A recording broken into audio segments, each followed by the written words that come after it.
மாணவ நண்பர்கள் அனைவருக்கும் கணியன் குழுமம் சார்பாக இனிய வணக்கம்.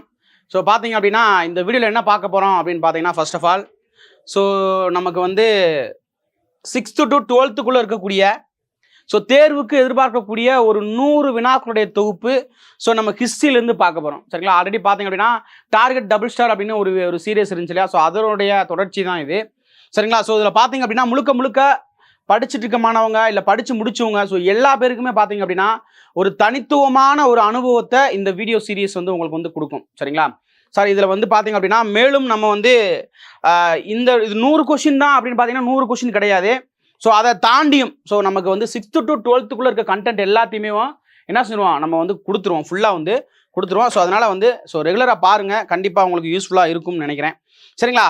ஓகே, நம்ம டேரெக்டாக கொஷின்ஸ்குள்ளே போயிடலாம். ஓகேங்களா? ஓகேங்க.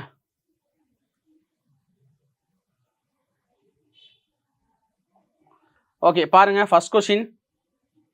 அதுக்கு முன்னாடி பார்த்தீங்க அப்படின்னா நம்மளுடைய கணியன் ஐஏஎஸ் அகாடமியில் நமக்கு போலீஸ் சீக்கிரமாக கால்ஃபர் பண்ண போகிறாங்க.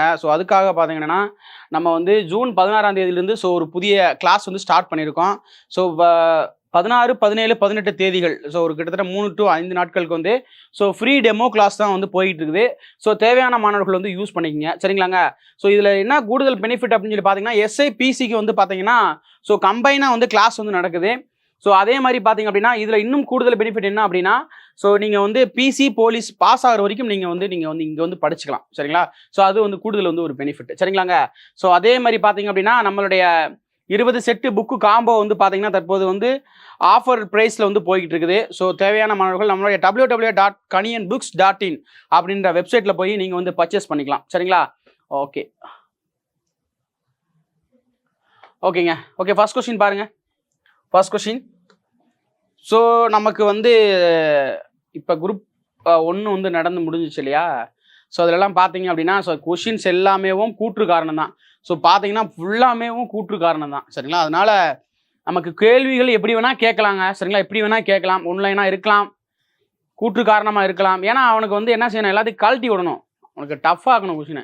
இல்லை அப்படின்னா கொஷின் ஈஸியாகவே இருந்தாலும் கூட அதை வாசிக்க விட்டு நம்மளை புரிதல் தன்மையை என்ன செய்யணும், அவனை டைமை நம்ம எடுத்துக்க வைக்கணும். அப்படி தானே? ஏதோ நமக்கு இப்போ டிஎன்பிசி எடுத்துக்கிறோமே, நமக்கு 200 கொஷின் கொடுக்குறாங்க. 200 கொஷினுக்கு பார்த்தீங்க அப்படின்னா எவ்வளோ மணி நேரம், 3 மணி நேரம் தர்றாங்க. அப்போ ஒரு கொஷினுக்கு 1 நிமிஷம் கூட வராது. அப்படி தானே? ஒரு நிமிஷத்துக்கு கூட வராது ஒரு கொஷின். அப்போ அதுக்குள்ளே இதில் பார்த்தீங்க அப்படின்னா நம்ம 1 நிமிஷத்தில் இது போலாம் படித்து முடிச்சிடலாமான்னு கேட்டிங்கன்னா முடிக்கலாம். நம்ம கரெக்டாக ப்ராக்டிஸ் பண்ணி இருக்கும்போது நம்ம பண்ணிடலாம். சரிங்களாங்க? சரி, ஓகே. சரி பாருங்க, நம்ம கொஷினுக்குள்ளே போயிடலாம். ஓகே பாருங்கள். கீழ்காணும் கூற்றுகளை ஆராய்க அப்படின்னு கொடுக்குறாங்க. பழைய கற்கால மனிதர்கள் வேட்டையாட நாய்களை உடன் அழைத்து சென்றனர் அப்படின்னு கொடுத்துருக்காங்க. ஓகேங்களா? ஓகே, பார்த்தீங்கன்னா நமக்கு டாக்ஸ் இருக்கு இல்லையா? அதனால் பார்த்தீங்க அப்படின்னா நமக்கு வேட்டையாடுறதுக்கு டாக்கு நம்ம நாய்களை என்ன செஞ்சுருக்காங்க, உடன் அழைத்து சென்றிருக்காங்க. அது கரெக்டாக தான் கொடுத்துருக்காங்க கூற்று. சரி, காரணம் பாருங்க. குகைகளில் பழைய கற்கால மனிதன் தங்கியிருந்த போது விலங்குகள் வருவதை நாய்கள் மோப்ப சக்தியினால் அறிந்து அவர்களுக்கு உணர்த்தியது அப்படின்னு சொல்றாங்க. இது நம்ம பேசிக்கா நம்ம தெரிஞ்சிருக்கக்கூடிய ஒரு விஷயம். அவ்வளவுதான். இந்த விஷயத்தை சார் ஈஸியான கொஸ்டின் தான் சார். இப்போ நமக்கு பார்க்குறது ஈஸியான கொஸ்டின் மாதிரி தான் இருக்குங்க. இப்போ நம்ம குரூப் 1லே நடந்து என்னன்னு தெரியுங்களா? குரூப் 1லே பார்த்தீங்க அப்படின்னா ஒரு 100 கொஸ்டின் வரைக்கும் போயிருச்சு. ஒரு 100, 150 கொஸ்டின் வரைக்கும் போயிருச்சு. இன்னும் 1/4 மணி நேரம் தான் இருக்குது அப்படின்னு சொல்லிட்டாங்க. நிறைய பேருக்கு அப்படியே நடந்திருக்கு. சரிங்களா? 150 கொஸ்டின் வரைக்கும் போயிருக்கு. அப்போ சார் இன்னொரு 1/4 மணி நேரம் தான் இருக்குது, 1/2 மணி நேரம் தான் இருக்குன்னு சொல்லாமல் அப்படிதான் செஞ்சாங்க, வாசிக்காமல் அப்படியே கடகடன்னு போட்டாங்க. இது ஈஸி தான், இல்லைன்னு சொல்லவே இல்லை. இது ஈஸி தான். நம்ம வாசிக்காமல் அப்படியே என்ன செஞ்சாங்க, சரி ஓகே ஏவா பியா சியா ஓகே அப்படியே குத்து மதிப்பு ஏதோ அப்படியே போட்டுவிட்டு போயிட்டாங்க. அதனால டைமிங்கை நம்மகிட்ட பிடுங்குறாங்க. சரிங்களா? அதனால தான் ஈஸியான கொஸ்டின் தான். ஆனால் நம்ம என்ன செய்ய முடியாது, நம்ம அதை வாசிக்க கொடுக்க டைம் இருக்காது. அதனால நமக்கு கூற்றுக்காரங்களாக வச்சுட்டாங்க. இனி வரும் காலங்கள்லேயும் அந்த மாதிரி மேபி இருக்கலாம். சரிங்களா? அதனால் நல்லா படிச்சுக்கோங்க. கொஞ்சம் வாசிக்கிறத கொஞ்சம் ஸ்பீடாக அப்சர்வ் பண்ணுறதை ஸ்பீடாக அப்சர்வ் பண்ண பழகிக்கோங்க. ஓகேங்களா? இந்த கொஸ்டினை பொறுத்தளவுக்கு பார்த்தீங்க அப்படின்னா கூற்று காரணம் ரெண்டுமே சரிதாங்க. சரிங்களா? பழங்கால மனிதர்கள் பார்த்தீங்க அப்படின்னா முதல்ல பார்த்தீங்க அப்படின்னா இலைத்தலைகளை உடைகளாக உடுத்திருந்தான். அப்புறம் பார்த்தீங்க அப்படின்னா இருக்கிறதுக்கு ஒரு குகைகளில் வாழ்ந்தான். அதுக்கப்புறம் பார்த்தீங்க அப்படின்னா அப்படியே காலங்கள் போக போக மனிதனுடைய முதல் தரமான கண்டுபிடிப்பாக இருக்கக்கூடிய சக்கரம் கண்டுபிடிக்கப்பட்டது, நெருப்பு கண்டுபிடிக்கப்பட்டது, விவசாய முறை கண்டுபிடிக்கப்பட்டது. அப்புறமேல் பார்த்தீங்க அப்படின்னா மனிதன் ஒரு சமூகமாக வாழ ஆரம்பித்தான். இடம் விட்டு இடம்பெயர்ந்து நிறைய வேலைகளெல்லாம் செஞ்சான். இப்படி பார்த்தீங்க அப்படின்னா பரிணாம வளர்ச்சி நிலைகளை மனித நிலை இன்னைக்கு நம்ம இருக்கக்கூடிய ஹோமோ செப்பியன்ஸ் அப்படின்னு சொல்லக்கூடிய நவீன மனித இனமாக நம்ம வந்து இருக்கிறோம். சரிங்களா? ஸோ அது எல்லாருக்குமே நம்ம தெரிஞ்ச விஷயம் தான். 6th வந்து இந்த கண்டென்ட்லாம் கொடுத்துருப்பாங்க. ஆஸ்ட்ரோலெபிதிகஸ்னா யாரு, குரோமேக்கனக்ஸ்னா யாரு, ஹோமோ செப்பியன்ஸ்னா யாரு, ஹோமோ எரக்டக்ஸ்னா யாரு, ஹோமோ லெபிதிகஸ் அப்படின்னா யாரு, சீனாவில் வாழ்ந்தவங்க யாரு, அதே மாதிரி லண்டனில் வாழ்ந்தவங்க, ஹைடில்பார்க் மனிதர்கள் லண்டனில் வாழ்ந்தாங்க, அதே மாதிரி சீனாவில் வந்து யார் வாழ்ந்தாங்க, எங்கெங்க எந்தெந்த குகைகளில் யார் யார் வாழ்ந்ததுக்கான ஆதாரங்கள் கிடைக்கப்பட்டிருக்கும் அப்படின்னு வந்து 6th வந்து கொடுத்துருப்பாங்க. ஸோ அதனால் அதை வந்து விஷயத்தை நல்லா வந்து பார்த்துக்குங்க. சரிங்களாங்க? சரி, அதே மாதிரி இந்த கொஸ்டின்ஸை பொறுத்தளவுக்கு பார்த்தீங்க அப்படின்னா, ஸோ நமக்கு வந்து அந்த 6th ஃபர்ஸ்ட் டேர்மில் இருக்கக்கூடிய அந்த இதுல தான் வந்து எடுத்திருக்காங்க. ஸோ கூற்று காரணம் ரெண்டுமே வந்து சரிதான். சரிங்களாங்க? சரி, ஓகே. அடுத்த கொஸ்டின் பாருங்க. ஓகே, பாருங்க. தவறான இணையை கண்டுபிடிய சூஸ். நமக்கு ஒருவேளை இதுல என்ன சொல்லிருப்பாங்கன்னா தவறான இணை அல்லாத எதுன்னு சொல்லி கொடுத்துருப்பாங்க தமிழ்ல. ஆனா நம்ம இங்கிலீஷ்ல வந்து அப்படிலாம் நமக்கு வந்து சுத்தி விட்டுருக்க வாய்ப்பு இல்லை. என்னன்னா ராங்கா ரைட்டா. சரிங்களா? பாருங்க, சூஸ் த ராங் பேர், அவ்வளவுதான் முடிஞ்சு. ஓகேங்களா? பழைய கற்காலம் நமக்கு வந்து பாத்தீங்கன்னா கற்கருவிகள் வந்து கண்டுபிடிக்கப்படுது, அப்படித்தானே? கரெக்ட் தான். ஓகே. பாறை ஓவியங்கள்ல பாத்தீங்கன்னா குகை சுவர்கள், அதுல இருக்கக்கூடிய குகை சுவர்களில் பார்த்தீங்கன்னா பாறை ஓவியங்கள் என்ன செய்யிருக்காங்க, ஸோ வந்து நிறைய வந்து கண்டுபிடிக்கப்பட்டிருக்குது. அதுவுமே பார்த்தீங்க அப்படின்னா சரிதான். சரிங்களா? அதுவுமே நமக்கு வந்து சரியாக தான் கொடுத்துருக்காங்க. அடுத்து செப்பு தகடுகள். செப்பு தகடுகள் பார்த்தீங்கன்னா நம்மளுடைய பழைய கற்காலம் வரலாற்று ஆதாரங்களை நமக்கு வந்து என்ன செய்யுது, ஸோ நிறையாவே வந்து கொடுக்குது. ஸோ அதுவுமே பார்த்தீங்க அப்படின்னா ஸோ சரியாக தான் கொடுத்துருக்காங்க. அடுத்து பாருங்க, பூனைகள் முதலில் பழக்கப்படுத்தப்பட்ட விலங்காக இருந்துச்சு அப்படின்னு சொல்லி கேட்குறாங்க. நம்ம இப்போ தான் ஃபர்ஸ்ட் கொஸ்டினில் வந்து பார்த்தீங்க அப்படின்னா ஸோ நாய்கள் தான் பார்த்தீங்க அப்படின்னா என்ன செய்யப்பட்டது, ஸோ முதலாக பழக்கப்படுத்தப்பட்ட ஒரு விலங்காக நமக்கு வந்து இருக்குது. சரிங்களாங்க? அப்போ பார்த்தீங்க அப்படின்னா ஸோ 4 மட்டும்தான் என்ன செய்யப்படுது, ஸோ தவறாக கொடுக்கப்பட்டு இருக்கிறது. சரிங்களா? ஸோ அதே மாதிரி பார்த்தீங்க அப்படின்னா மனிதன் வந்து சமூகமாக வாழ ஆரம்பித்ததுக்கு பின்னாடி தான் பார்த்தீங்க அப்படின்னா நமக்கு வந்து நாகரீகம் அப்படின்னு சொல்லக்கூடிய ஒரு கான்செப்ட், ஒரு இதே வந்து உருவாச்சு. ஸோ நாகரீகம் பார்த்தீங்க அப்படின்னா உலக நாகரீகங்கள் எத்தனை வகையாக பிரிக்கலாம் அப்படின்னு பார்த்தீங்க அப்படின்னா 3 வகைகளாக பிரிக்கலாம். எத்தனை வகையாக பிரிக்கலாங்க? ஸோ 3 வகைகளாக பிரிக்கலாம். 4 வகைகளாக பிரிக்கலாம். ஒன்று பார்த்தீங்க அப்படின்னா மெசபடோமிய நாகரிகம், அதுக்கடுத்து சிந்துவெளி நாகரிகம், அடுத்து எகிப்து நாகரிகம், அடுத்து சீன நாகரிகம் அப்படின்னு மொத்தம் வந்து 4 வகைகளாக நம்ம வந்து பிரிக்கலாம். சரிங்களா? ஓகே. இப்போ பார்த்தீங்க அப்படின்னா மெசபடோமிய நாகரிகம் இருக்கு இல்லையா, ஸோ உலகின் மிக பழமையான நாகரிகம் எது அப்படின்னு கேட்டாங்க அப்படின்னா மெசபடோமிய நாகரிகம். முதல் நகர நாகரிகம் எது அப்படின்னு கேட்டாங்க அப்படின்னா சிந்துவெளி நாகரிகம். சரிங்களா? முதல் நகர நாகரிகம் எது அப்படின்னு கேட்டாங்கன்னா சிந்துவெளி நாகரிகம். மெசபடோமிய நாகரிகத்துக்கும் சிந்துவெளி நாகரிகத்து மக்களுக்கும் பார்த்தீங்க அப்படின்னா ஸோ நெருங்கிய வணிக தொடர்பு இருந்துச்சு அப்படின்ற விஷயத்தெல்லாம் நம்ம வந்து படிச்சிருப்போம். சரிங்களா? ஓகே. அடுத்த கொஸ்டின் வந்து பார்க்கலாம். பாருங்க. The search for the India's lost emperor என்ற நூலின் ஆசிரியர் யார் அப்படின்னு வந்து கொடுத்துருக்காங்க. பாருங்க, Alexander Cunningham, Charles Allen, William Jones, James Prinsep. ஓகேவா? இதுல கவனிக்கக்கூடிய விஷயம் என்ன அப்படின்னா 1861 ஏஎஸ்ஐ ஆர்காலஜிக்கல் சர்வே ஆஃப் இந்திய தொல்லியல் ஆய்வுத்துறை, தொல்லியல் ஆய்வகம் கண்டுபிடிக்க, அதாவது அந்த துறையை வந்து உருவாக்குறாங்க. இந்திய தொல்லியல் துறையை வந்து 1861 உருவாக்கப்படுது. ஸோ இந்த ஏஎஸ்ஐ உருவாகிறதுக்கு முக்கிய காரணமாக இருந்து இந்த ஏஎஸ்ஐயை உருவாக்குனவர் யாரு அப்படின்னு பார்த்தீங்க அப்படின்னா அலெக்சாண்டர் ஹன்னிங்ஹாம் அவர்கள் தான். ஸோ இந்திய தொல்லியல் துறையின் தந்தை என்று அழைக்கப்படுறவரும் யாருன்னு தான் பார்த்தீங்க அப்படின்னா ஸோ அலெக்சாண்டர் ஹன்னிங்ஹாம் அவர்கள் தான். சரிங்களா? அதே மாதிரி ஏஎஸ்ஐ உடைய தலைமை இடம் எங்க இருக்கு அப்படின்னு கேட்பாங்க. ஸோ புதுடெல்லியில வந்து இருக்குது. இதனுடைய ஹெட் குவார்டர்ஸ் எங்க இருக்குது, புதுடெல்லி இருக்குது. அதே மாதிரி பாத்தீங்க அப்படின்னா தமிழ்நாடுடைய தொல்லியல் துறை எங்க இருக்குது அப்படின்னு பாத்தீங்க அப்படின்னா சென்னையில வந்து இருக்குது. தமிழ்நாடு தொல்லியல் துறை எந்த ஆண்டு உருவாக்கப்பட்டது அப்படின்னு கேட்பாங்க. இதுல பாத்தீங்க அப்படின்னா 1861 இருக்கு இல்லையா, ஸோ இதோட பாத்தீங்க அப்படின்னா ஒரு 100 வந்து கூட்டிங்க. 1961 தமிழக தொல்லியல் துறை வந்து உருவாக்கப்பட்டது. அதனுடைய தலைமையகம் எங்க இருக்குதுங்க, ஸோ சென்னையில தான் இருக்குது. சரிங்களாங்க? ஸோ ஃபர்ஸ்ட் பார்த்தீங்க அப்படின்னா வேற என்ன இதுல இந்த கேட்பாங்க அப்படின்னு பார்த்தீங்க அப்படின்னா சிந்துவெளி நாகரிகம் இருக்கு இல்லையா? ஸோ சிந்துவெளி நாகரிகத்தில் அதில் இருக்கக்கூடிய சிந்துவெளி நாகரிகம் அல்லது ஹரப்பா நாகரிகத்துடைய இடிபாடுகளுடன் கூடிய இருக்கக்கூடிய பகுதிகளை தமது நூலில் விவரித்தவர் யார் அப்படின்னு கேட்பாங்க. தமது நூலில் விவரித்தவர் யார் அப்படின்னு கேட்பாங்க. சரிங்களா? இடிபாடுகளுடன் கூடிய சிந்துவெளி நாகரிகம் அல்லது ஹரப்பா நாகரிகத்தை தமது நூலில் முதலாக விவரித்தவர் யார் அப்படின்னு கேட்பாங்க. யாருன்னு பார்த்தீங்க அப்படின்னா யாருங்க? மேசன், சார்லஸ் மேசன் அவர்கள். சார்லஸ் மேசன்னா இடிபாடுகளுடன் இருக்கக்கூடிய ஹரப்பா நகரத்தினுடைய பகுதிகளை தமது நூலில் முதல் முறையாக விவரிச்சிருக்கிறார். அதுக்கு பிறகுதான் முக்கியமான பர்சனாக இருக்கக்கூடிய 1924 வரக்கூடிய நம்மளுடைய ஜான் மார்ஷல் வந்து வருவார். ஜான் மார்ஷல் பார்த்தீங்க அப்படின்னா ஸோ 1924 ஏஎஸ்ஐ இருக்கு இல்லையா? ஸோ இதுக்கு பார்த்தீங்க அப்படின்னா வெவ்வேறு டேரக்டர்ஸ், அதாவது இயக்குநர்கள் வந்து இருந்திருப்பாங்க.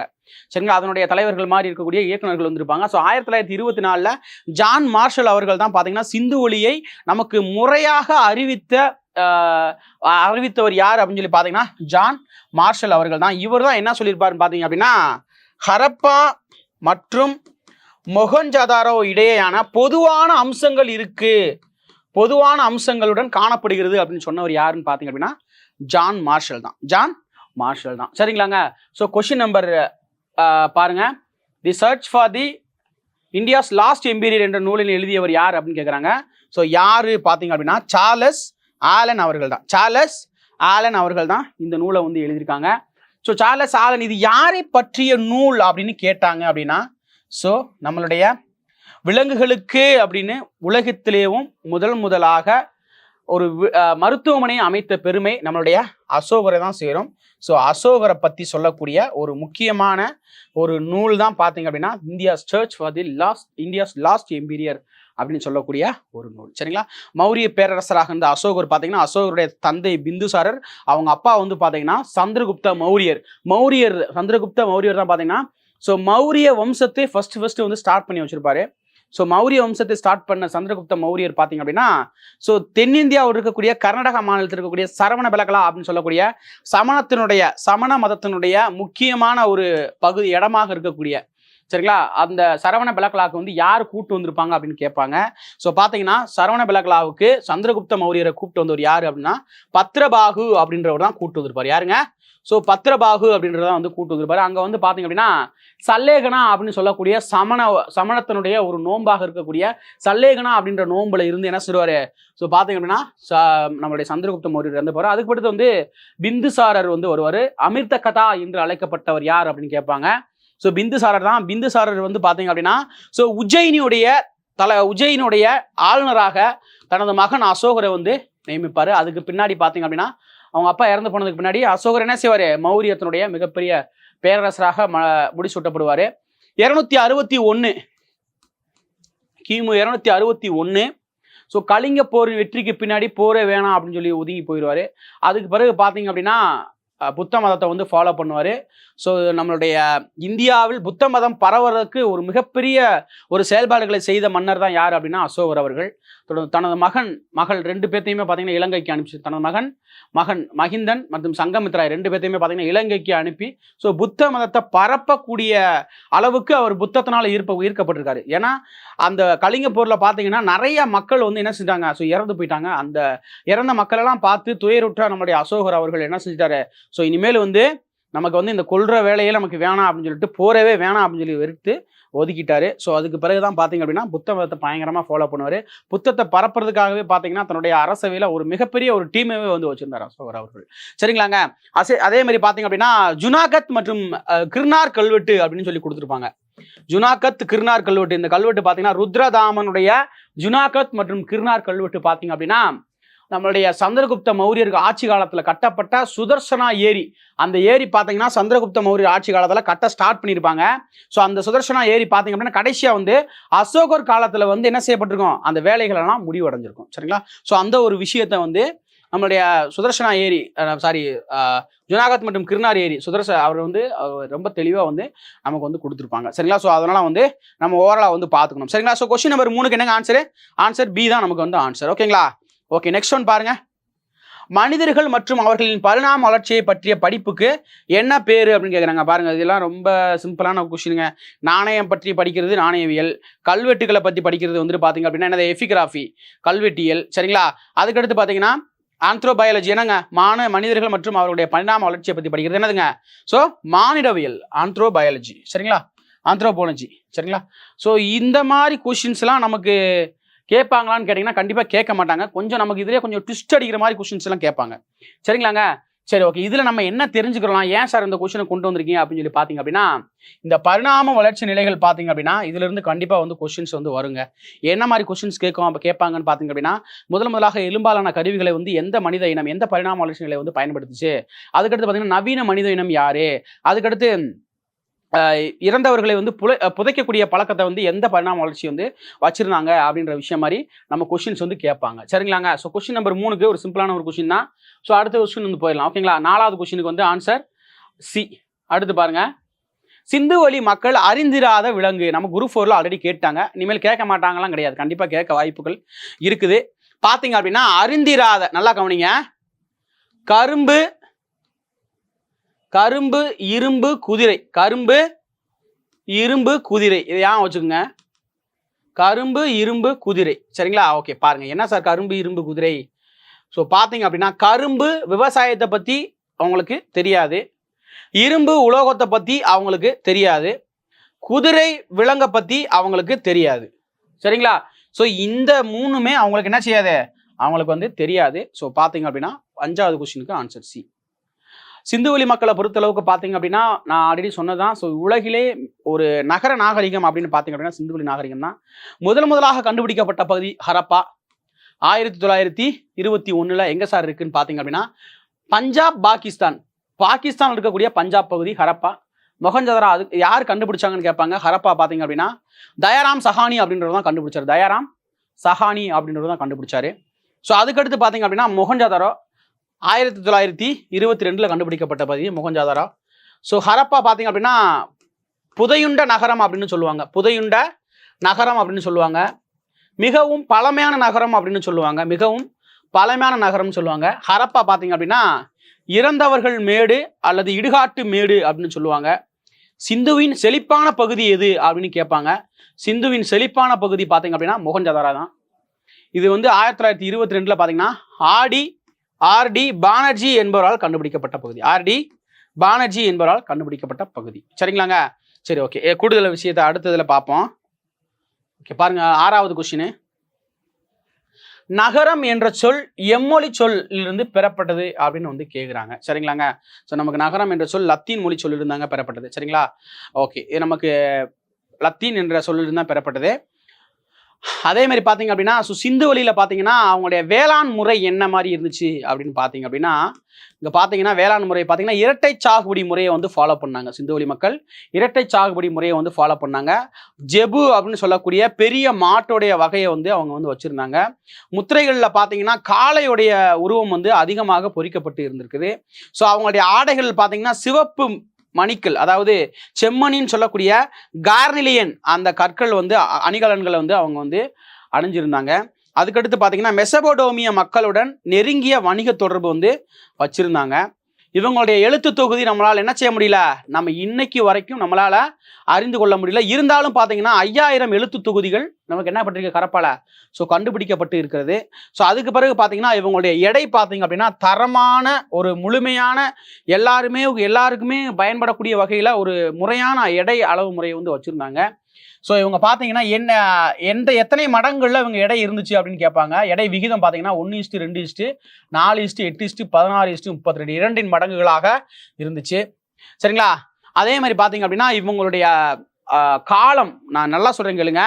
சிந்துவெளி அப்படின்னு ஒன்று கேட்டாலே நீங்கள் என்ன செஞ்சுறீங்க அப்படின்னா சிந்துவெளின்னு கேட்டாலேவும் ஸோ வெண்கல காலம் தாங்க. சிந்துவெளி நாகரிகத்தில் இருக்கக்கூடிய எந்த பகுதியை கேட்டாலும் சரி, ஹரப்பாவை கேட்டாலும் சரி, இல்லை மொஹஞ்சதாரோ கேட்டாலும் சரி, இல்லை லோத்தல் கேட்டாலும் சரி, இல்லை வேற எந்த பகுதி சிந்துவெளியில் கண்டுபிடிக்கப்பட்ட எந்த பகுதியில் கேட்டிருந்தாலும் சரி, ஸோ எல்லாமே பார்த்தீங்க அப்படின்னா என்ன காலம் தான், ஸோ வெண்கல காலம் தான்.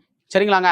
ஸோ அதுக்கடுத்து பார்த்தீங்க அப்படின்னா இவங்களுடைய உலோகம் தான் சொன்னால் வெண்கல காலம்னு சொன்னால் இவங்க உலோகம் பார்த்தீங்கன்னா என்ன வகையான உலோகங்களை வந்து பயன்படுத்தியிருக்காங்க அப்படின்னு கேட்பாங்க. ரோரி செட் அப்படின்னு சொல்லக்கூடிய ஒரு வகையான சிலிக்கா வகை கல், ரோரி செட் அப்படின்னு சொல்லக்கூடிய சிலிக்கா வகை கல்லை வந்து யூஸ் பண்ணியிருக்காங்க. கூர்மையான ஆயுதங்கள் செய்யறதுக்காகவும், கத்தி கோடாரி இந்த மாதிரி கூர்மையான ஆயுதங்கள் செய்யறதுக்கு என்ன செய்றாங்க, இந்த ரோரி செட் அப்படின்னு சொல்லக்கூடிய ஆயுதங்கள் ஒரு உலோகத்தை வந்து அவங்க என்ன செய்றாங்க, ஒரு சிலிக்கா வகை கல்லை வந்து அவங்க வந்து யூஸ் பண்ணியிருக்காங்க. ஸோ அதே மாதிரி அரச மரத்தை வழிபட்டிருப்பாங்க. அதே மாதிரி பசுபதி அப்படின்னு சொல்லக்கூடிய பெண் தெய்வத்தை வந்து வழிபட்டிருப்பாங்க. சிவனுடைய ஆதி உருவத்தை வழிபட்டிருப்பாங்க. சரிங்களா? இயற்கைகளை வந்து வணங்கியிருப்பாங்க. இறந்தவர்களை வந்து என்ன செய்யிருப்பாங்க, ஸோ ரொம்ப எல்லா பேரும் மேக்சிமம் என்ன பண்ணுவாங்க அப்படின்னா புதைச்சிருப்பாங்க. ரொம்ப ரேராக வந்து என்ன செஞ்சிருக்காங்க, ஸோ எரிக்கவும் கூட செஞ்சுருக்காங்க. சரிங்களாங்க? ஸோ இதெல்லாம் நம்ம கூடுதலாக தெரிஞ்சு வச்சுக்கணும். ஸோ அடுத்து பார்த்தீங்க அப்படின்னா, இப்போதான் நான் சொன்னேன். ஸோ கூற்றுகளை ஹரப்பா நாகரிகம் வெண்கல காலத்தை சார்ந்தது, கரெக்டு தான். அவர்கள் இரும்பின் பயன் தெரியாது அப்படின்னு சொல்லி கொடுத்துருக்காங்க. ஆமாம், இரும்பின் பயன் என்ன செய்யாது, ஸோ தெரியாது. ஸோ 7வது கொஸ்டின் என்னங்க ஆன்சரு, ஸோ கூற்று காரணம் ரெண்டுமே சரிதான். கூற்று காரணம் ரெண்டுமே சரிதான். ஓகே, அடுத்த கொஸ்டின் பாருங்க. கொஸ்டின் நம்பர் 8, முதல் எழுத்து வடிவம் யாரால் உருவாக்கப்பட்டது அப்படின்னு வந்து கேட்டிருக்காங்க. ஸோ இதுக்கான ஆன்சர் பார்த்தீங்க அப்படின்னா சுமேரியர்கள். சரிங்களா? ஸோ சுமேரியர்கள் தான் பார்த்தீங்கன்னா உலகின் முதல் எழுத்து வடிவத்தை வந்து உருவாக்குனவங்க.